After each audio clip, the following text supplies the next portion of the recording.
A real man protects his woman. He doesn't leave her out there, not even for his siblings to bash. No. He protects her from every third party, no matter who the person is. But he will correct her, he will correct her inside the house. But he will protect her outside first.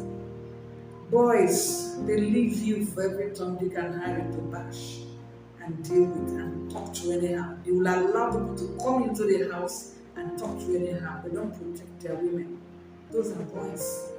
They don't have what it takes to protect their women. A real man takes care of his responsibilities financially, emotionally, spiritually, and otherwise.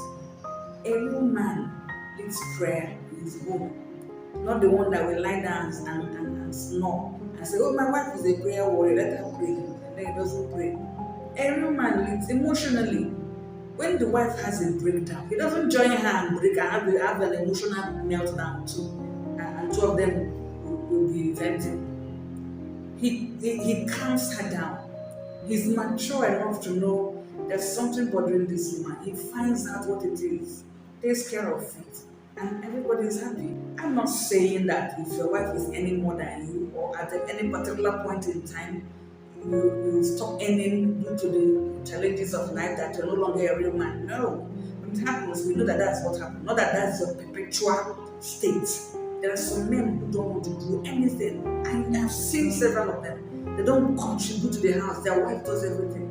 As a boy. So real men take care of their responsibilities, financial responsibilities, emotional responsibilities, spiritual responsibilities, and they take care of the other women as well. Very, very well. Very important. Another quality of a real man is that he is the pillar of the home. He's carrying everybody else on him. And he knows that. He doesn't allow his wife to carry heavy load, both emotionally and physically. He doesn't. He does the heavy lifting and protects her because she is the weaker vessel. That's what the Bible says. Deal with your wives as the weaker vessel. Physically, they can't compare to you. Well, in prowess, in might, women can't compare with you. So every man is a pillar of the home. He bears the bulk of the responsibilities. He doesn't allow his wife to suffer. He loves his wife. He knows how to love, just like Christ loved the church. That is the one thing that is not preached enough in churches. How to love. Most of the time you hear preachers preaching submit. Very few of them preach love. Why? Because most of them are men and they know they are not meeting up, so they can't preach it. If you want to know how to love, it's not just by saying I love you. That is also good, but that is 10% of it. 90% of love is action.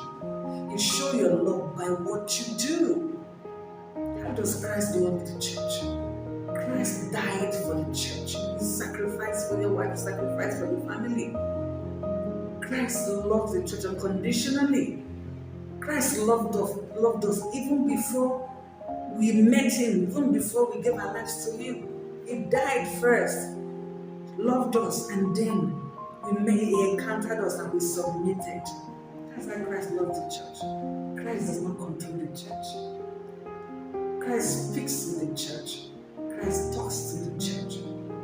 And the church obeys Christ. So women love, really love, not I love you from out. So if you are looking for who to settle down with as a lady, look out for these signs. Watch out for these signs. It's not every man that tells you I love you that really loves you. I love you not before mouth.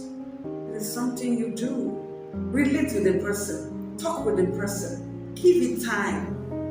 Find out if what he's really saying is true.